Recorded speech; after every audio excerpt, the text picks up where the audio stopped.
आज फारसेज एनएफटी के बारे में बहुत ज़बरदस्त इन्फॉर्मेशन आप लोगों के साथ शेयर करने वाला हूँ। वैसे तो ये किसी ने मुझसे क्वेश्चन पूछा है, किसी मेंबर ने बहुत ज़बरदस्त क्वेश्चन पूछा है कि ये जो फारसेज में हमें एनएफटी फ्री में मिली है, क्या हम इसको सेल या अपने ही किसी वॉलेट में ट्रांसफ़र कर सकते हैं।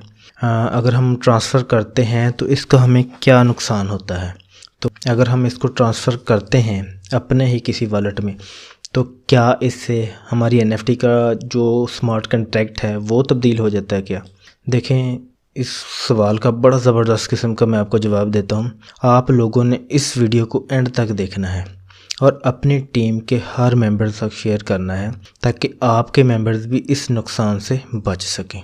अगर आप लोगों ने इस चैनल को सब्सक्राइब नहीं किया तो इस चैनल को भी सब्सक्राइब कर लीजिए ताकि आने वाली हर इन्फॉर्मेटिव वीडियो आपको मिल सके। देखें, ब्लॉकचेन के जितने भी प्रोजेक्ट्स होते हैं ना, तो जो इनकी एनएफटी होती है वो उसमें दो तरह की चीज़ें होती हैं, दो तरह से हम एनएफटी ले सकते हैं। हाँ, एक होता है ऑन चेन एक्टिविटी अचीवमेंट और दूसरी होती है एनएफटी बाइंग। तो मैं पहले की बात करता हूँ जो है ऑन चेन एक्टिविटी अचीवमेंट। इसको ऑन चेन एक्टिविटी टोकन भी कहते हैं, OAT।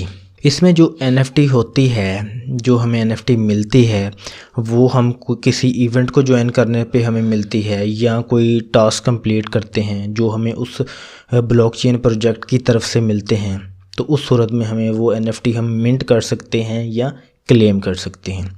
तो बिल्कुल इसी तरह फारसेज में जो हमें एनएफटी मिली है वो हमने टास्क कंप्लीट किए हैं। उन्होंने कहा था बड़े लेवल्स अपग्रेड कर लें, आप लोगों को फ्री में एनएफटी आप मिंट कर सकते हैं, तो हमने एनएफटी मिंट की है। तो इस तरह की जो एनएफटी होती है जो हम किसी टास्क को कंप्लीट करके हासिल करते हैं, जैसे बड़े लेवल्स अपग्रेड करने पर हमने एनएफटी मिंट की है, इस तरह की जो एनएफटी होती है इसको हमने अपने ट्रस्ट वॉलेट में होल्ड करके रखना बहुत ज़रूरी होता है, क्योंकि जिस भी प्रोजेक्ट की वो एनएफटी होती है उनके पास हमारे उस वॉलेट का कंप्लीट डाटा होता है, कंप्लीट रिकॉर्ड होता है, क्योंकि उन लोगों ने आपको इस एनएफटी से रिवार्ड देना होता है। जो लोग अपनी एनएफटी सेल कर देते हैं या अपने किसी दूसरे वॉलेट में ट्रांसफ़र कर लेते हैं तो उनका जो सिस्टम होता है उनको ये लगता है कि इन्होंने हमारी एनएफटी सेल कर दी है, जिसकी वजह से जो भी बंदा ऐसा काम करता है,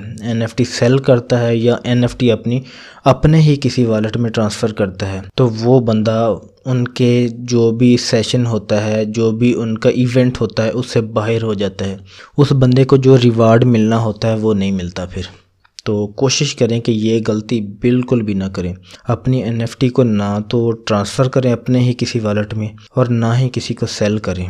और जो बंदा बाय करता है एनएफटी किसी की जो फ्री में मिली होती है उसको भी कोई ख़ास फ़ायदा नहीं होता। अब दूसरी बात यहाँ पर यह है कि जब हम अपनी एनएफटी को अपने ही किसी वॉलेट में ट्रांसफ़र करते हैं तो क्या स्मार्ट कॉन्ट्रैक्ट चेंज हो जाता है? बिल्कुल भी ऐसी कोई बात नहीं है। देखिए, स्मार्ट कॉन्ट्रैक्ट एक और चीज़ है।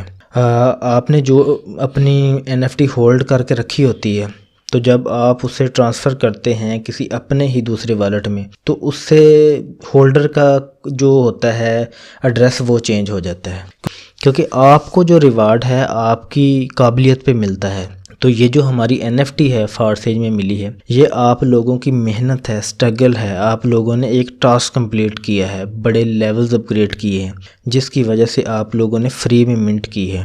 तो इसका रिवार्ड आप लोगों को मिलना है। कल को वो क्या रेट बनता है, कितने की होती है आपकी एनएफटी, वो बाद की बात है। तो इसलिए बिल्कुल भी अपनी एनएफटी को सेल या ट्रांसफ़र ना करें अपने ही किसी वॉलेट में। और दूसरी जो चीज़ है ना वो एनएफटी बाइंग है।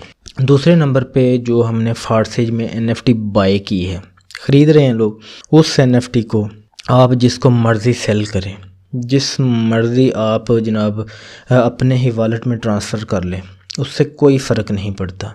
अब क्वेश्चन ये है कि जिन लोगों ने ये गलती कर ली है, अपनी एनएफटी या तो सेल कर दी है या अपने किसी दूसरे वॉलेट में ट्रांसफ़र कर ली है, वो क्या करें। देखें, ये डिपेंड करता है उस प्रोजेक्ट की टीम पे कि वो इसको किस तरह देखते हैं। कुछ ब्लॉकचेन के जो प्रोजेक्ट्स होते हैं वो जो एनएफटी लोग गलती से ट्रांसफ़र कर लेते हैं तो फिर वो वापस अपने वॉलेट में ट्रांसफ़र करने से वो उनको रिवार्ड दे देते हैं। कुछ प्रोजेक्ट्स ऐसे होते हैं जो लोग गलती से भी उनकी NFT को किसी भी वॉलेट में ट्रांसफ़र कर लेते हैं या सेल कर लेते हैं, तो वो उनको रिवार्ड नहीं देते हैं और वो उनको उस इवेंट से बाहर कर देते हैं जिसमें उनको रिवार्ड मिलना होता है।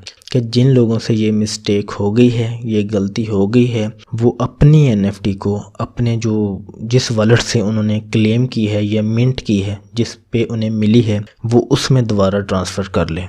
मुझे पूरा यकीन है कि वो उस नुकसान से बच सकते हैं जो वो गलती से कर चुके हैं। तो अगर आप लोगों को ये वीडियो पसंद आई तो कमेंट्स एंड लाइक ज़रूर कीजिएगा और अपनी टीम के हर मेंबर तक शेयर कीजिएगा ताकि लोग इस गलती से बच सकें। अल्लाह हाफ़िज़।